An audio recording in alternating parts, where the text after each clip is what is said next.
प्यारे विद्यार्थियों, साथियों, आज हम बात करेंगे चीन के संविधान में मौलिक अधिकार और कर्तव्य। 4 दिसंबर 1982 को, क्या बोल रहा हूँ मैं, 4 दिसंबर 1982 को चीन का जो चौथा संविधान लागू किया गया है, इस संविधान में कौन कौन से मौलिक अधिकारों का प्रावधान किया गया है और इसी के साथ में कौन कौन से कर्तव्यों का उल्लेख किया गया है, इन दोनों बातों पर मैं चर्चा करूंगा। तो आज का लेक्चर बहुत ही महत्वपूर्ण है। मतलब हम एक सर्वाधिकारवादी प्रणाली वाले देश के संविधान का अध्ययन कर रहे हैं। कहने के लिए चीन को जनवादी लोकतांत्रिक चीन कहा जाता है, लेकिन भाई वहाँ पर केवल एक ही दल है, एक दलीय व्यवस्था है, और जहाँ एक दल होता है वह लोकतंत्र की कसौटी पर खरा नहीं उतरता है, क्योंकि लोकतंत्र की पहली शर्त होती है कि कम से कम 2 विकल्प होने चाहिए, जिससे कि जनता एक को पसंद करे, एक को नापसंद करे। जबकि चीन में तो एक दलीय व्यवस्था है, 1 पार्टी सिस्टम है, तो मतदाताओं को एक दल को ही अपना मत देना पड़ता है, तो पसंद नापसंद का कोई प्रश्न ही पैदा नहीं होता है। इसलिए चीन की शासन प्रणाली को सर्वाधिकारवादी शासन प्रणाली की संज्ञा दी जाती है। खैर ये बातें बहुत लंबी हैं, मैं क्रमबद्ध रूप में जो मुझे उचित लगेगा प्रत्येक लेक्चर में कुछ कुछ आपको संकेत देता जाऊंगा। चीन के संविधान में मौलिक अधिकार तथा कर्तव्य। प्राणों से प्यारे विद्यार्थियों, हम इसकी चर्चा शुरू करें उससे पहले प्रतिदिन जो मैं एक लेक्चर मेरे YouTube चैनल पर अपलोड करता हूं, उसकी जानकारी आपको मिल सके, सूचना आपको प्राप्त हो सके, इसके लिए हमारे YouTube चैनल को सब्सक्राइब अवश्य कीजिएगा। आशा करता हूं आपने सब्सक्राइब कर दिया होगा। Thank you very much, thank you very much. मौलिक अधिकार तथा कर्तव्य, और ये किसकी चर्चा करेंगे हम, जो संविधान, चौथा संविधान जो कि 4 दिसंबर 1982 को लागू किया गया है, जिसके अंतर्गत 138 अनुच्छेद है, 5 अध्याय और एक प्रस्तावना है। ये नोट करना है आपको। भाई, व्यक्ति और राज्य के पारस्परिक संबंधों का अध्ययन 2 पहलुओं के आधार पर किया जाता है, 2 रूपों में किया जाता है। कैसे, ये डायग्राम बनाया है मैंने, इसीलिए व्यक्ति राज्य समझना है इसको, फिर ये दोनों बातें क्लियर हो जाएंगी। ये जो मैंने ये यहाँ 4 पार्ट बनाए ना, चारों पार्ट क्लियर हो जाएंगे यदि आप ये डायग्राम ठीक समझ जाएंगे। तो व्यक्ति और राज्य, व्यक्ति और राज्य के पारस्परिक संबंधों का अध्ययन 2 स्वरूपों पर, 2 पहलुओं पर किया जा सकता है। कैसे, एक तो ये कि व्यक्ति को राज्य से क्या क्या प्राप्त करना चाहिए, व्यक्ति को राज्य से क्या क्या प्राप्त करना चाहिए, ये अधिकार कहलाते हैं।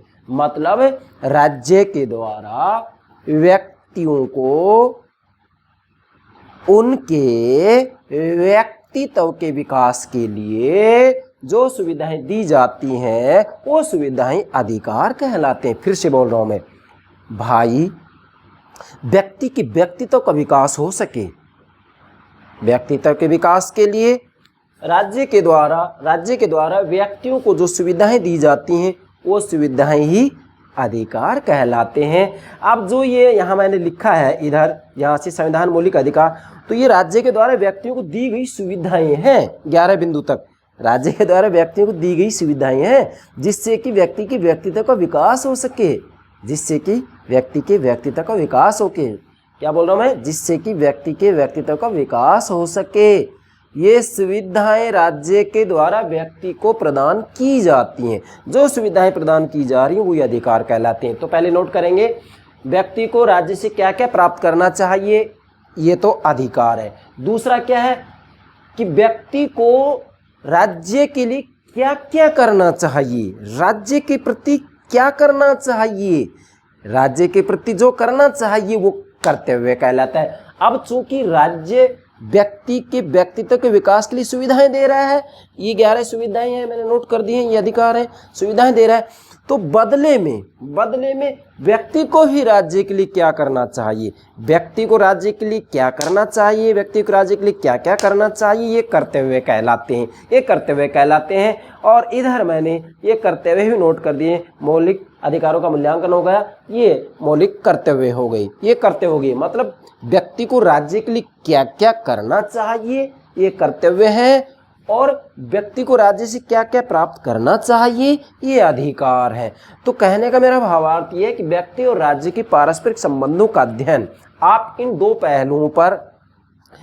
पहलुओं के आधार पर कर सकते हैं। फिर से बता रहा हूं कि व्यक्ति को क्या क्या प्राप्त करना चाहिए, किससे, राज्य से, ये अधिकार, या यूं कह सकते हैं कि राज्य के द्वारा व्यक्ति के व्यक्तित्व को विकास के लिए जो सुविधाएं दी जाती हैं वो अधिकार कहलाती हैं सुविधाएं। दूसरी तरफ व्यक्ति को राज्य के लिए क्या क्या करना चाहिए, चूंकि राज्य व्यक्ति के व्यक्तित्व के विकास के लिए सुविधाएं दे रहा है तो फिर व्यक्ति की भी कुछ जिम्मेदारियां हो जाती हैं, व्यक्ति का भी कुछ कर्तव्य हो जाता है कि राज्य के लिए कुछ करे। इसलिए व्यक्ति राज्य के लिए क्या कुछ कर रहा है, मतलब व्यक्ति को राज्य के लिए क्या क्या करना चाहिए, ये कर्तव्य है। और क्या करना चाहिए, ये 5 बिंदु के माध्यम से मैंने नोट कर दिया है कि व्यक्ति को राज्य के लिए ये चीज़ें, ये कार्य करना चाहिए। और चूंकि राज्य व्यक्ति के व्यक्तित्व के विकास के लिए सुविधाएं दे रहा है, ये अधिकार कहलाते हैं। क्लियर हो गया? अब हम एक एक बात को लेते हैं। तो सबसे पहले एक वाक्यांश से लिखेंगे। स्टालिन कह रहे हैं,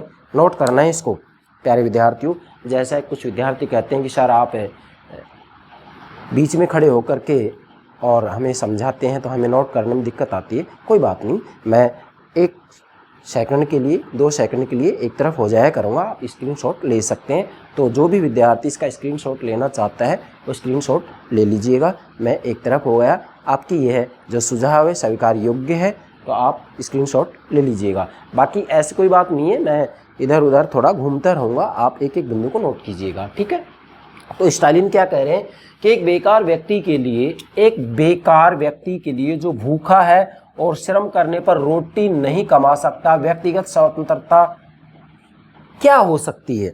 मतलब एक बेकार व्यक्ति के लिए जो भूखा है भरपेट, जिसको भोजन नहीं मिल रहा है और श्रम करने पर रोटी नहीं कमा सकता, व्यक्तिगत स्वतंत्रता क्या है उसके लिए, कोई महत्व ही नहीं है, कोई मोल नहीं है। जब तक उसको भरपेट रोटी नहीं मिलेगी, इसकी गारंटी होनी चाहिए, भरपेट रोटी मिले, उसे वास्तविक रूप में काम दिया जाना चाहिए, उसे रहने के लिए मकानों की व्यवस्था की जानी चाहिए। मतलब कम से कम रोटी, कपड़ा और मकान, ये सुविधाएं जब तक एक व्यक्ति को नहीं मिलेंगी तब तक वो व्यक्तिगत स्वतंत्रता का कोई लाभ नहीं उठा सकता। और ये बात पूर्णतः सत्य है। क्यों? क्योंकि आप कानूनी रूप में व्यक्तियों को व्यक्तिगत स्वतंत्रता दे दीजिएगा, लेकिन वो व्यक्ति भूखे मर रहे हैं, पहनने के लिए वस्त्र नहीं है, रहने के लिए मकान नहीं है, वो क्या जानेंगे व्यक्तिगत स्वतंत्रता क्या होती है। इसलिए स्टालिन का कहना है कि सबसे पहले संविधान के अंतर्गत ये व्यवस्था की जानी चाहिए कि व्यक्ति भूखे न रहें, उन्हें पहनने के लिए कपड़े मिले और रहने के लिए मकान भी मिले। इसीलिए आप देखेंगे चीन के संविधान के अंतर्गत जो काम करने का अधिकार है वो कर्तव्य के रूप में भी घोषित किया गया है। मतलब किसी को काम नहीं मिल रहा है तो काम पाने का उसे अधिकार है, लेकिन साथ में कर्तव्य भी है कि ईमानदारी से वो काम करे। इसी के साथ में चीन के अंतर्गत निःशुल्क शिक्षा की व्यवस्था भी की गई है, निःशुल्क शिक्षा की। और यदि कोई व्यक्ति असक्षम है, कमाने योग्य नहीं है, तो भाई उसको भोजन की व्यवस्था भी की गई है। वृद्धावस्था के अंतर्गत असक्षम हो जाता है तो ऐसी स्थिति में वृद्धावस्था में भी राज्य के द्वारा सहायता की जाती है। तो कहने का मेरा भावार्थ ये है कि स्टालिन का कहना है कि भाई वास्तविक रूप में देखा जाए तो रोटी, कपड़ा, मकान, इनकी व्यवस्था राज्य के द्वारा की जानी चाहिए, क्योंकि जब एक व्यक्ति भूखा मर रहा है तो व्यक्तिगत स्वतंत्रता का जो है कोई फायदा नहीं उठा सकता। अब हम बात करेंगे पार्ट नंबर 1 की। 4 पार्ट बनाए मैंने, 1, पार्ट 2, पार्ट 3, पार्ट 4, इसमें सब बातें आ जाएंगी। तो ध्यान देंगे, पहला पार्ट है मौलिक अधिकारों के लक्षण। सबसे पहले देखेंगे कि जो 4 दिसंबर 1982 का चौथा संविधान है, मतलब 1949 में साम्यवादी क्रांति होती है चीन के अंतर्गत, उसके बाद में ये चौथा संविधान है, ठीक है। बाकी इससे पहले 3 संविधान बन चुके थे, जिसकी चर्चा मैंने संवैधानिक विकास नामक जो वीडियो है उसमें समझा दिया है, तो आप प्लेलिस्ट में देख सकते हैं। तो मौलिक अधिकारों के लक्षण क्या है, सबसे पहले तो देखेंगे इसकी विशेषताएं क्या है। चीन के अंतर्गत जो मौलिक अधिकारों को उल्लेख किया गया है उसके क्या लक्षण है। नंबर 1, आर्थिक और राजनीतिक अधिकारों का सुंदर समन्वय। अर्थात चीन के संविधान के अंतर्गत जो मौलिक अधिकारों का उल्लेख किया गया है उसमें आर्थिक और राजनीतिक अधिकारों का सुंदर सामंजस्य बिठाया गया है। मतलब इसका भावार्थ ये नहीं है कि भाई आर्थिक अधिकार तो दे दिए गए हों और राजनीतिक अधिकार नहीं दिए गए, नहीं।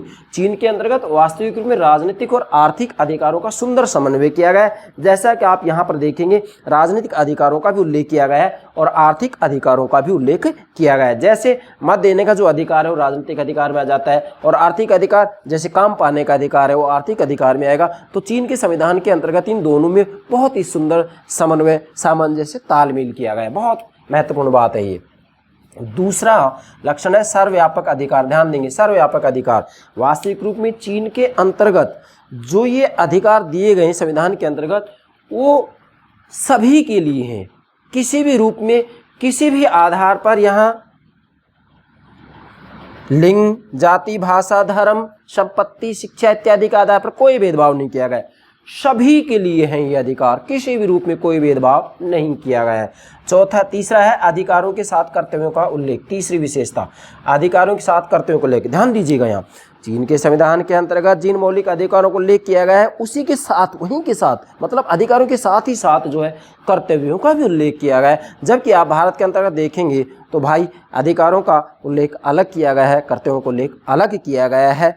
लेकिन चीन के अंतर्गत वास्तविक रूप में अधिकारों के साथ ही कर्तव्यों का उल्लेख किया गया है। जैसा कि आप यहाँ जब मैं इनकी चर्चा करूँगा तो आप देखेंगे कि दोनों का एक ही साथ उल्लेख किया गया है। तो ये तीसरा इसका लक्षण होगा। चौथा है प्राकृतिक अधिकारों की अस्वीकृति। ध्यान देंगे, प्राकृतिक अधिकारों की अस्वीकृति अर्थात वास्तविक रूप में चीन के संविधान के अंतर्गत जो प्राकृतिक अधिकार हैं उनके लिए कोई स्थान नहीं है।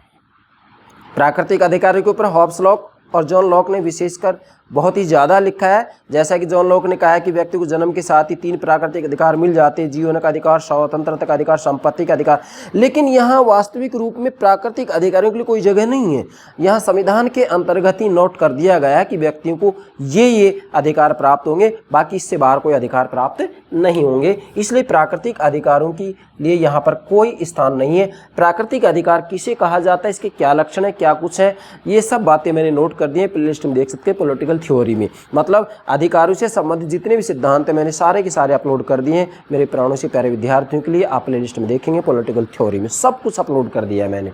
इसके बाद में दूसरा पार्ट लेते हैं 1982 के संविधान मौलिक अधिकार, अर्थात जो 4 दिसंबर 1982 को संविधान लागू किया गया है, जिसमें 138 अनुच्छेद हैं या 5 अध्याय है और एक इसकी प्रस्तावना है।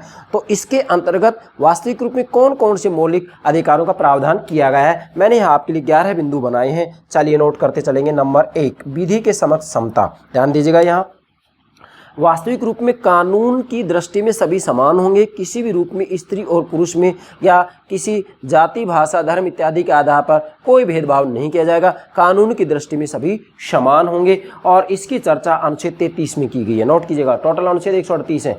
अनुच्छेद 33 में किसका उल्लेख किया गया? विधि के समक्ष समानता। अब विधि के समक्ष समानता की ज़्यादा मुझे व्याख्या करने की आवश्यकता नहीं है, क्योंकि हमारे भारत के अंतर्गत भी विधि के समक्ष क्षमता का अधिकार दिया गया है। तो मुझे पूरा विश्वास है कि राजनीति विज्ञान के विद्यार्थी इसके बारे में बहुत कुछ जानते होंगे।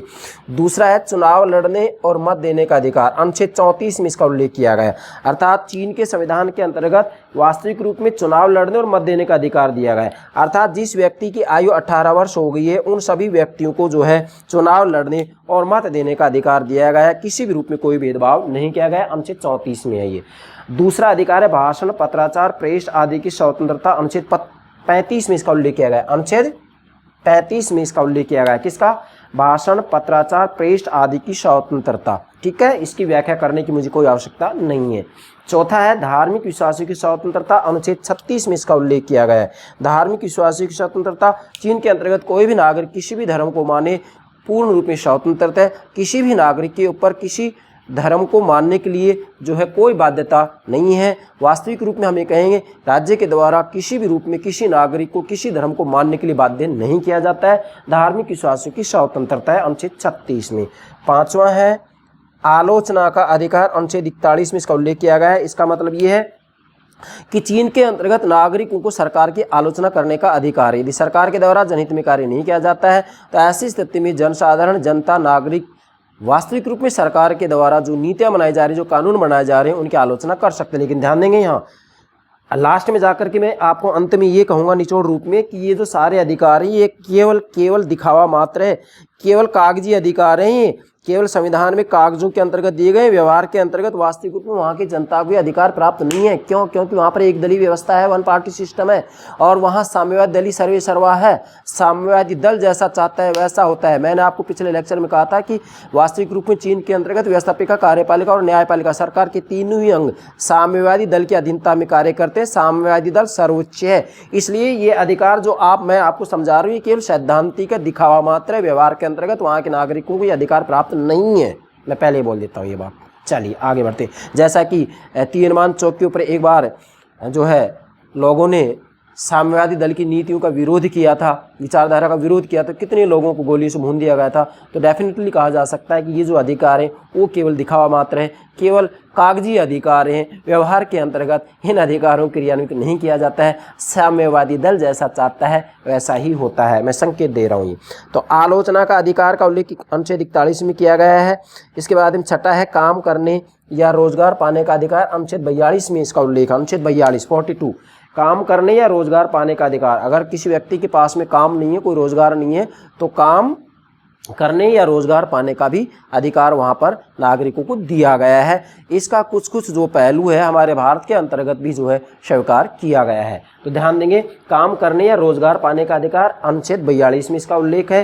परंतु यहाँ ये ध्यान और रखना है, जो काम करने का अधिकार है ये अधिकार है, अधिकार होने के साथ साथ एक कर्तव्य भी है। आगे मैं चर्चा करूँगा। मतलब यहाँ काम करने का अधिकार तो है, लेकिन इसी के साथ में हम ये कहेंगे कि भाई किसी व्यक्ति को काम मिल गया तो काम को ईमानदारी से भी करे।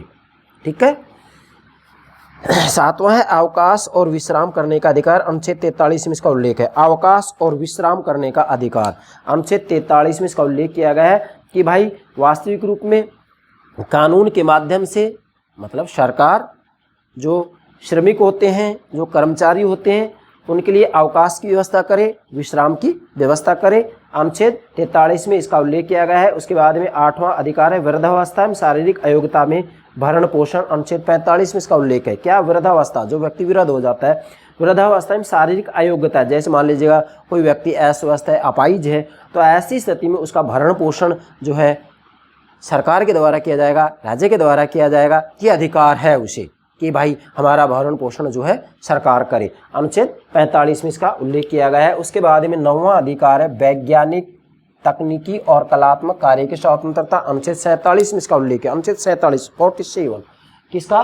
वैज्ञानिक, मतलब वास्तविक रूप में वैज्ञानिक शोध करने, अनुसंधान करने, रिसर्च करने, वैज्ञानिक शोध करने, तकनीकी कार्य करने और कलात्मक कार्य करने की पूर्ण स्वतंत्रता है। किसी भी रूप में कोई प्रतिबंध नहीं है।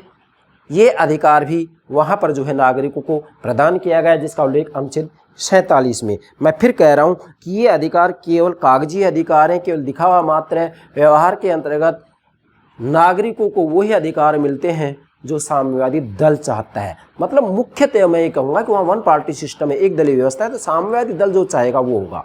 ठीक है। इसके बाद 10वां है अधिकार स्त्रियों के अधिकार। भाई वास्तविक रूप में चीन के अंतर्गत अनुच्छेद 48 के अंतर्गत स्पष्ट रूप में लिखा गया है कि महिलाओं को पुरुषों की तरह ही काम प्राप्त करने का अधिकार प्राप्त होगा और किसी भी रूप में महिला और पुरुष में कोई भेदभाव नहीं किया जाएगा। और इसके बाद में 11वां अधिकार है विदेशों में निवास करने वाले चीनियों के अधिकार का संरक्षण। अनुच्छेद 50 में इसका उल्लेख किया गया है। समझना है इस बात को, बहुत महत्वपूर्ण है। विदेशों में निवास करने वाले, मान लीजिएगा चीन का कोई नागरिक भारत में है, जापान में, स्विट्जरलैंड में, कहीं भी है, विदेशों में निवास करने वाले चीनियों के अधिकार का संरक्षण करने का अधिकार भी उन नागरिकों को प्राप्त है और उनके अधिकार का संरक्षण चीन के द्वारा किया जाता है, जिसका उल्लेख अनुच्छेद 50 में किया गया। फिर से बोल रहा हूँ, विदेशों में निवास करने वाले चीनियों के अधिकार का संरक्षण, मतलब विदेशों में निवास कर रहे हैं और उसके बाद में वो वापस जा रहे हैं, तो ऐसी स्थिति में उनको सारे अधिकार प्राप्त होंगे। और पार्ट नंबर 3 आ जाता है आप 1982 के संविधान में वर्णित मौलिक कर्तव्य। मैंने आपको ये लक्षण में बता दिया था कि अधिकारों के साथ कर्तव्यों का उल्लेख भी किया गया है। ये अधिकार तो है, अधिकार मतलब भाई व्यक्ति को राज्य से क्या क्या प्राप्त करना चाहिए, या राज्य के द्वारा व्यक्ति के व्यक्तित्व के विकास के लिए जो सुविधाएं दी जा रही है, सुविधाएं दी जा रही है वही अधिकार है। तो अधिकार के साथ साथ कर्तव्य का उल्लेख किया गया है, ये इसका लक्षण है। तो देखेंगे यहाँ कौन कौन से कर्तव्य दिए गए हैं, मैंने बिंदु के माध्यम से नोट कर दिया जिससे आपको सुविधा रहेगी। कर्तव्य नंबर 1, राष्ट्रीय अखंडता, जिसका उल्लेख अनुच्छेद 52 में किया गया है। अर्थात चीन के अंतर्गत प्रत्येक नागरिक का एक कर्तव्य होगा कि वो राष्ट्रीय अखंडता को बनाए रखें, जिसका उल्लेख अनुच्छेद 52 में है। दूसरा है कर्तव्य संविधान और कानून का पालन करें, जिसका उल्लेख अनुच्छेद 53 में है। 53 अनुच्छेद 53 में साफ लिखा गया है कि प्रत्येक नागरिक का एक कर्तव्य होगा कि अपने संविधान और कानूनों का पालन करें, दूसरा कर्तव्य। तीसरा है मातृभूमि की रक्षा, प्रतिष्ठा और हितों का संरक्षण, अनुच्छेद 54 में उल्लेख है। अनुच्छेद 54 में क्या कहा गया है? अनुच्छेद 54 में लिखा गया है कि चीन के प्रत्येक नागरिक का कर्तव्य होगा कि मातृभूमि की रक्षा करे और उसकी प्रतिष्ठा और हितों का संरक्षण करे। उसकी प्रतिष्ठा के ऊपर, उसके हितों पर किसी भी रूप में आँच आए तो देश की रक्षा के लिए तत्पर हो जाए, ये अनुच्छेद 54 में बताया गया है। और चौथा कर्तव्य मातृभूमि पर होने वाले आक्रमणों का प्रतिरोध करे, अनुच्छेद 55। अनुच्छेद 55 में स्पष्ट रूप में लिखा गया है, चीन के 1982 के संविधान में, चौथे संविधान में क्या लिखा गया है कि प्रत्येक नागरिक, चीन का प्रत्येक नागरिक मातृभूमि पर होने वाले आक्रमणों का प्रतिरोध करे, ये कर्तव्य है। और पांचवा कर्तव्य है नियम अनुसार करों का भुगतान करे, कर, टैक्स। अनुच्छेद 56 में इसका उल्लेख किया गया है। क्या कहा गया है?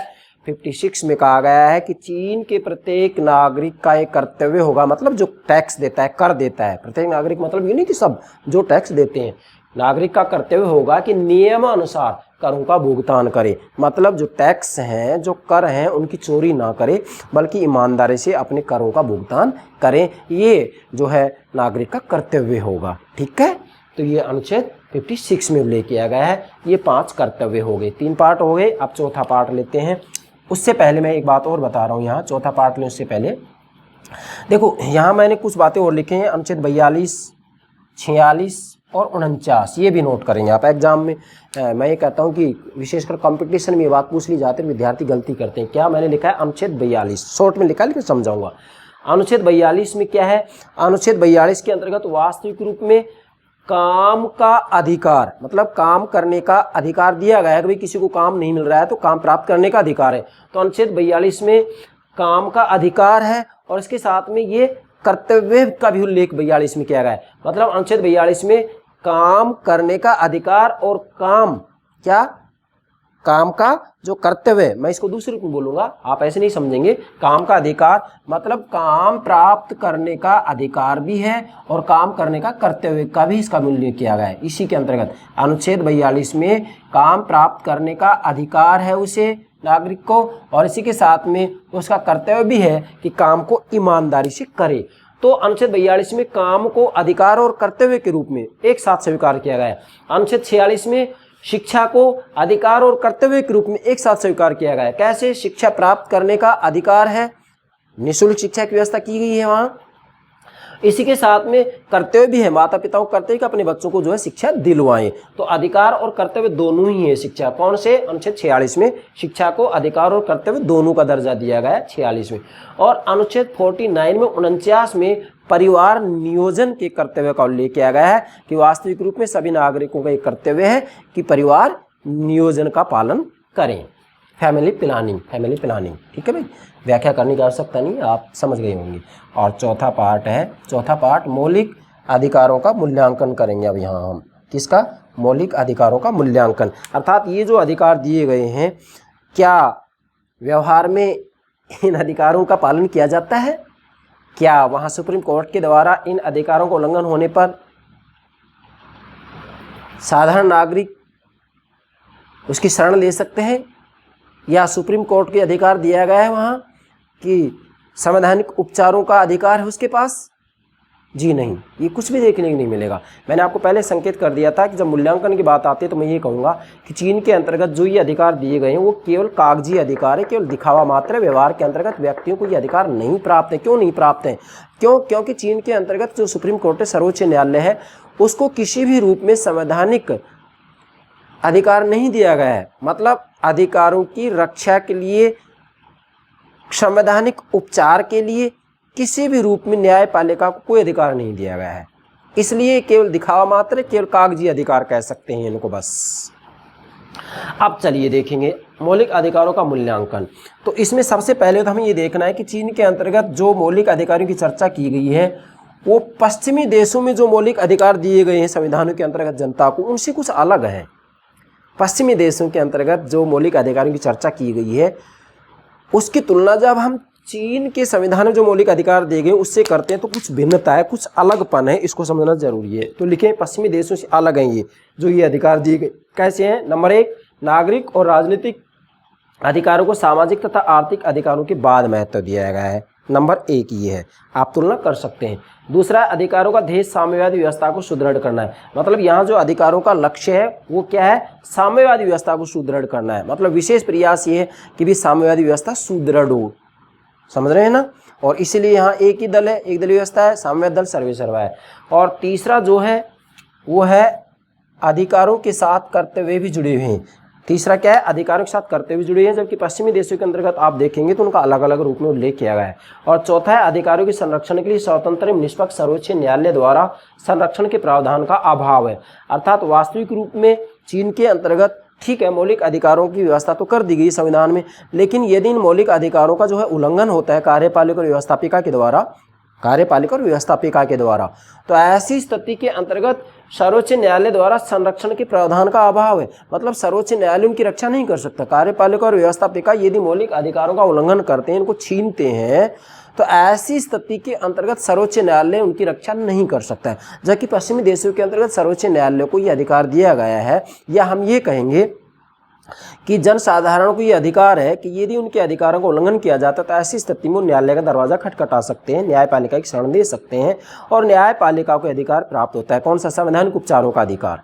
संवैधानिक उपचारों का अधिकार है। मतलब विशेषकर जो न्यायपालिका होती है वो अधिकारों को जो है संरक्षण देती है।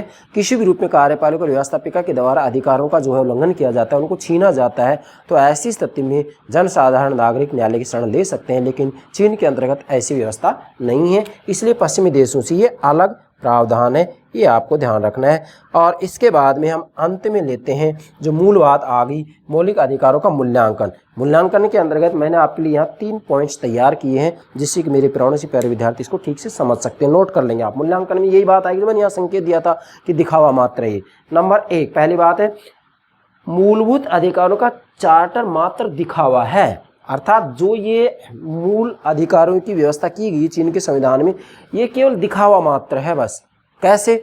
मैंने यहाँ लिखा है तिएनआनमन। ये तिएनआनमन एक चौक का नाम है। तिएनआनमन, तिएनआनमन चौक के ऊपर, फिर से बोल रहा हूँ, तिएनआनमन चौक के ऊपर एक बार साम्यवादी विचारधारा का विरोध किया गया और विरोध करने के कारण वहाँ कितने ही लोगों को गोलियों से भून दिया गया था।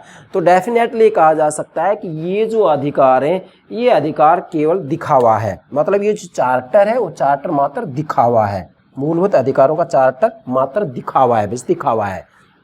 दूसरा, ये अधिकार जो ये मौलिक अधिकार दिए गए हैं ये अधिकार कागजी हैं। मतलब चीन के 1982 के संविधान के अंतर्गत जो नागरिकों को मौलिक अधिकार दिए गए हैं वो मौलिक अधिकार केवल कागजी हैं बस। मतलब कागजों की शोभा मात्र है। संविधान कागजों में लिखा गया है और ऐसी स्थिति में जो अधिकार है ये केवल कागजों की शोभा मात्र है, केवल कागजी अधिकार है। व्यवहार में ये क्रियान्वित नहीं होते हैं। व्यवहार में वही क्रियान्वित होते हैं जो साम्यवादी दल चाहता है। फिर से मैंने संकेत दे दिया, ये अधिकार कागजी हैं। क्यों है कागजी? क्योंकि चीन के अंतर्गत एक दलीय व्यवस्था है, 1 पार्टी सिस्टम है। साम्यवादी दल सर्वे सर्वा, सब कुछ साम्यवादी दल, एक ही दल है। मैंने आपको कितनी बार कह दिया था कि भाई पार्टी सिस्टम 3 प्रकार के होते हैं, एक दलीय व्यवस्था, द्विदलीय व्यवस्था, बहुदलीय व्यवस्था। एक दलीय व्यवस्था चीन के अंतर्गत, द्विदलीय व्यवस्था ब्रिटेन और अमेरिका के अंतर्गत है, बहुदलीय व्यवस्था भारत और फ्रांस में, उदाहरण के रूप में मैंने बताया है।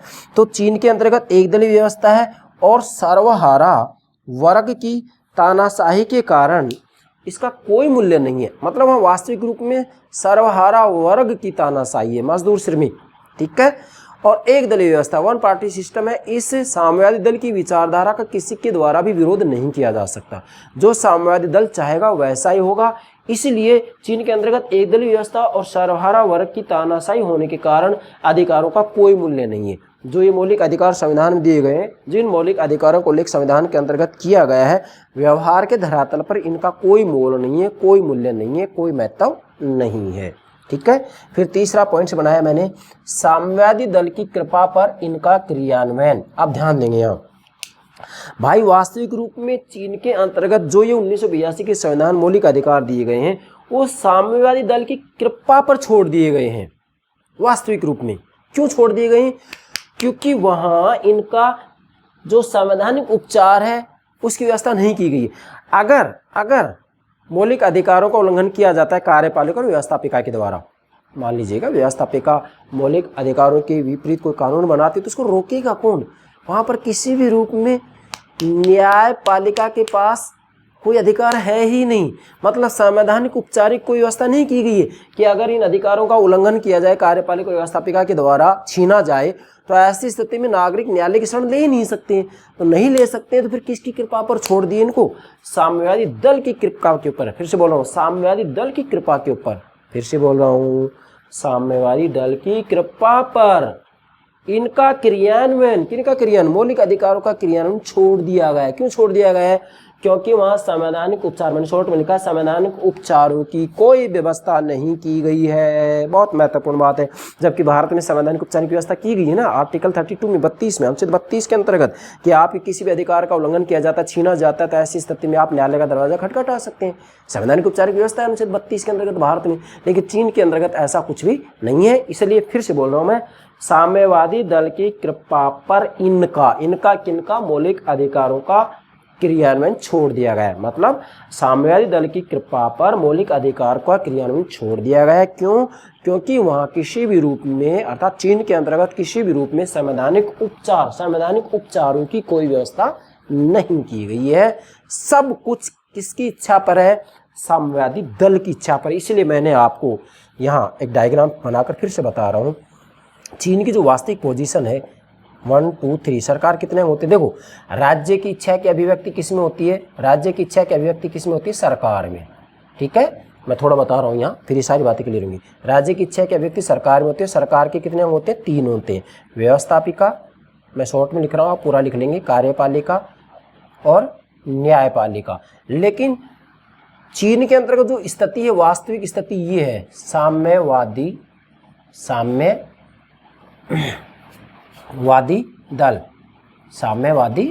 दल